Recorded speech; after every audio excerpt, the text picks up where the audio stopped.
नमस्कार मित्रों, आप सभी लोगों का बहुत ही प्यार और स्नेह मिल रहा है। बस इसी तरीके से मेरी वीडियो को लाइक करते रहिए, शेयर करते रहिए और सब्सक्राइब जरूर करिए। सब्सक्राइब में थोड़ा सा कमी आ रही है। मेरा आप सभी लोगों से विनम्र निवेदन है कि ज़्यादा से ज़्यादा सब्सक्राइब करिए और ज़्यादा से ज़्यादा शेयर करिए ताकि ज़रूरतमंद लोगों के पास यह वीडियो पहुंच सके। आज जन्म पत्रिका फलादेश सीरीज में हम लोग एक नई कुंडली का फलादेश देखेंगे। आप गौर से देखिए, यहाँ पे गढ़शंकर पंजाब से फिर मेरे पास एक जन्म पत्रिका आई है। जातक ने यह जन्म पत्रिका मेरे पास भेजी है और मुझसे बोला है कि इसका फलादेश आप YouTube पर कर दीजिए। तो चलिए शुरू करते हैं जातक का फलादेश। मेरा सभी श्रोतागणों से विनम्र निवेदन है कि इस जानकारी को नोट कर लीजिए और मेरे साथ में अपने अपने ऐप पर कुंडली निकाल लीजिए और हम लोग जातक का फलादेश करते हैं। गौर से देखिए, यहाँ पे मैंने लग्न कुंडली और नवमांश कुंडली बना रखी है, कुछ योग लिख रखे हैं और शुभ ग्रह अशुभ ग्रह लिख रखा है। जातक की वर्तमान काल में जो महादशा चल रही है वह लिख रखी है। तो हम यहाँ देखेंगे कि मीन लग्न की कुंडली है। मीन लग्न में शुभ ग्रह गुरु, चंद्रमा, मंगल एवं बुध हैं। अशुभ ग्रह सूर्य, शुक्र और शनि है। कहने का मतलब यह है कि शनि की महादशा इनकी 2016 से मतलब 12/9/2016 से 12/9/2035 तक चलेगी। कहने का मतलब यह है कि अशुभ ग्रह की महादशा चल रही है तो 2016 से इनका समय खराब हो गया होगा। गौर से अगर हम कुंडली में देखते हैं तो लाभ स्थान और द्वादश भाव हानि स्थान का स्वामी शनि हो रहा है। तो हम ये कह सकते हैं कि 2016 से इनका काम बंद हो गया होगा, इनका लाभ बंद हो गया होगा, ये हर तरीके से परेशान होंगे। ठीक है, और शनि की दृष्टि शनि की स्थिति हम देख लेते हैं। कुंडली में पंचम भाव में शनि बैठा है। 1 2 3 व्यापार एकदम ठप हो गया होगा। 1 2 3 4 5 6 7 लाभ बंद हो गया होगा। 8 9 और 10 धन आना भी बंद हो गया होगा।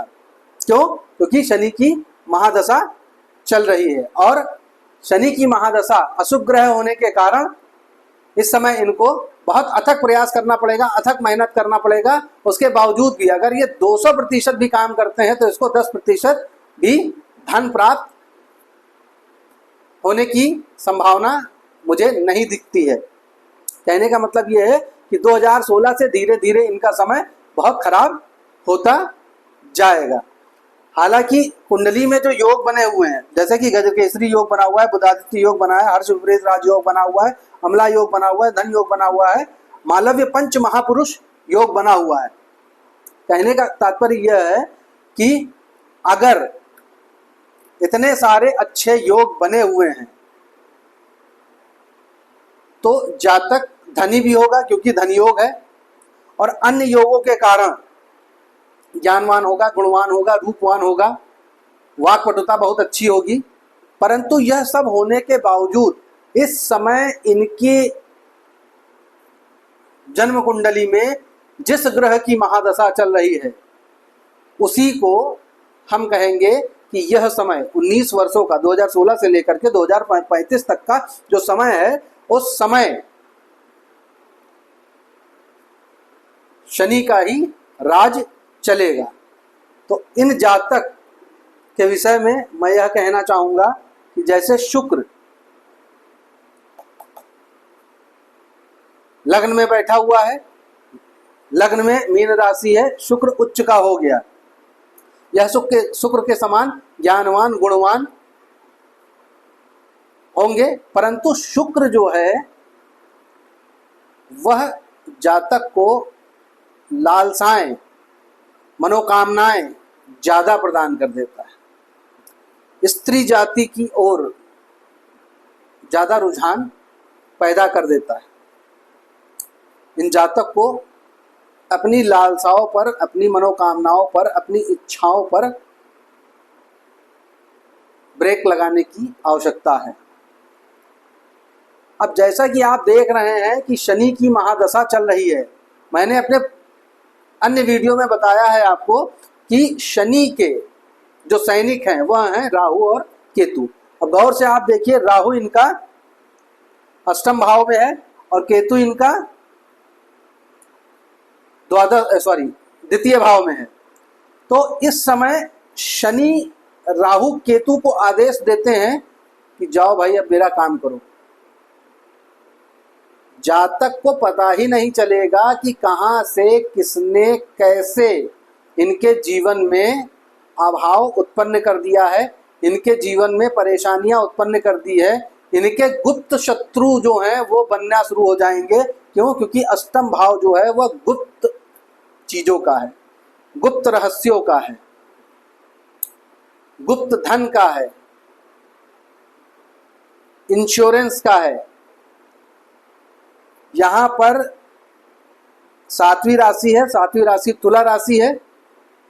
तुला राशि में राहु बैठे हैं, परंतु अगर हम काल पुरुष की कुंडली के हिसाब से देखें तो प्रथम से ये अष्टम भाव की राशि है।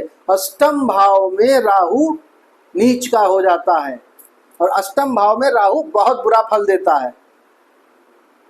वह अपनी महादशा में जो फल देगा वो तो है ही है, परंतु शनि की महादशा में राहु और केतु बहुत उग्र रूप से फल देते हैं। क्यों? क्योंकि शनि का कार्य करने के लिए स्वयं महादेव ने इनको नियुक्त किया हुआ है। अच्छा, अब हम यहां देख लेते हैं, राहु अगर अष्टम भाव में बैठा हुआ है तो इस पूरी कुंडली में आप देखिए, मैंने पहले भी आपको बताया है, मेरी मांगलिक दोष वाली जो वीडियो है उसको आप जाकर के प्लेलिस्ट में देख लीजिएगा। मैंने मांगलिक दोष के बारे में बहुत विस्तार से बोला है कि मंगल लग्न में, चतुर्थ भाव में, सप्तम भाव में, अष्टम भाव में या द्वादश भाव में मंगल या मंगल के समान पापी ग्रह अगर बैठ जाते हैं तो जातक मंगली होता है। मंगल के समान पापी ग्रह राहु भी है, और राहु अगर यहाँ बैठा है, राहु अगर अष्टम भाव पर बैठ गया है तो यह जातक मंगली है। और यह घर मैंने कहा ना गुप्त चीजों का है, तो यहां से हम गुप्त संबंधों का, शरीर में गुप्त अंगों की बात करेंगे। और राहु की दृष्टि देख लेते हैं, 1 2 3 4 5 द्वादश भाव पर राहु की दृष्टि है।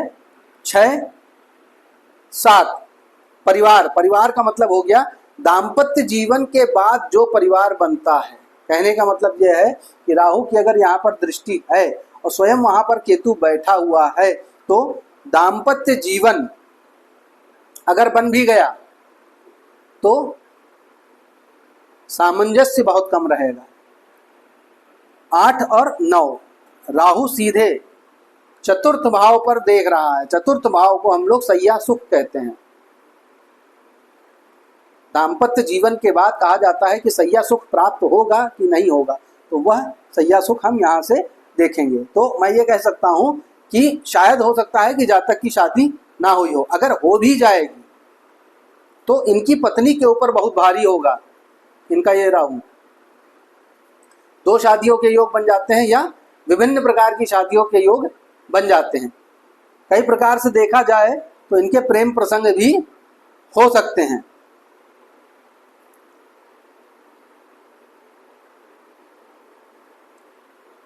षष्ठम भाव का स्वामी वर्गोत्तम स्थिति में द्वादश भाव में बैठा है। वर्गोत्तम स्थिति में इसलिए क्योंकि लग्न में भी सूर्य कुंभ राशि में है और नवमांश में भी सूर्य कुंभ राशि में है। सूर्य एक ज्वलनशील ग्रह है, इसको आप गौर करिएगा। सूर्य एक ज्वलनशील ग्रह है, जिस स्थान में बैठ जाता है उस स्थान का नाश कर देता है। तो मैं ये कह सकता हूं कि इनके व्यय का नाश कर देगा, इनके विदेश से संबंधों का नाश कर देगा, इनके अस्पताल के खर्चों का नाश कर देगा। हम ये कह सकते हैं कि यह जातक स्वस्थ और निरोगी होगा। गौर से देखिएगा, नवमांश कुंडली में शुक्र द्वादश भाव में है। द्वादश भाव में शुक्र का फल बहुत ही अच्छा कहा गया है। क्यों? क्योंकि द्वादश भाव, काल पुरुष की कुंडली में द्वादश भाव मीन राशि है और शुक्र इनका मीन राशि में बैठा हुआ है।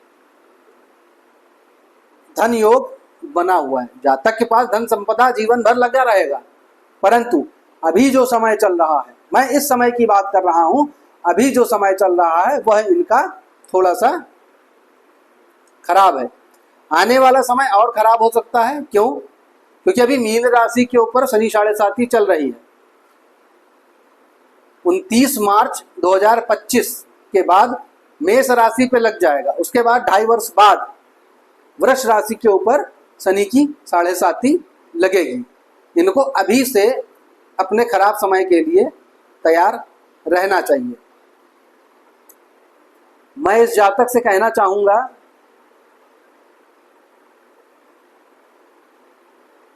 कि अपने आप को कड़ी मेहनत के लिए तैयार कर लें। क्यों? क्योंकि अभी तक थोड़ी सी भी मेहनत करने के बाद बहुत ज्यादा धन प्राप्त हो जाता था। क्यों? क्योंकि चंद्रमा और गुरु तृतीय भाव में बैठे हुए। तृतीय भाव पराक्रम का भाव है। पराक्रम के भाव में नैसर्गिक शुभ ग्रह अगर बैठ जाएं, हालांकि गुरु जो है यहां पर डिग्री जो है वो 0 डिग्री है। आप जब ऐप में देखेंगे तो यहाँ पर गुरु की डिग्री जो है वह 0 डिग्री दिखाएगा। चंद्रमा जो है वह उच्च का है यहाँ, और गुरु और चंद्रमा की दृष्टि सीधे भाग्य स्थान पर पड़ रही है। मतलब यह भाग्य से बहुत ही ज्यादा धनी है, मतलब भाग्य इनका प्रबल है। परंतु सिर्फ 1 या 2 या 3 ग्रह से हम संपूर्ण कुंडली या संपूर्ण जीवन की विवेचना नहीं कर सकते। इंसान के द्वारा किए गए कर्मों का फल देने के लिए शनिदेव हमेशा हमारे जीवन में अंतरदशा, महादशा, दैया, 7.5 के रूप में आते हैं। तो इस जातक के जीवन में इस समय शनि की महादशा चल रही है और आने वाले समय में शनि की 7.5 आने वाली है। तो इस जातक को अथक प्रयास, अथक मेहनत करने के लिए तैयार रहना चाहिए। अगर यह जातक बहुत ज़्यादा कष्टों में है तो मेरा इनसे विनम्र निवेदन है कि किसी अच्छे ज्योतिषी से, प्रबुद्ध ज्योतिषी से अपने शनि की महादशा का निवारण करवाएं, ताकि यह जो 19 वर्ष की महादशा है, जिसमें से 16 और 4 20, 4 24 8 वर्ष निकल चुके हैं, बाकी अन्य जो 11 वर्ष बचे हैं वह आराम से व्यतीत हो सके। आज की वीडियो मैं यहीं समाप्त करता हूं। इस जातक से विनम्र निवेदन है कि अगर और ज़्यादा जानकारी प्राप्त करनी हो अपनी जन्म कुंडली के विषय में तो मुझे पर्सनल फ़ोन करके बात कर सकते हैं। यह वीडियो यहीं समाप्त करते हैं। नमस्कार, जय श्री राम।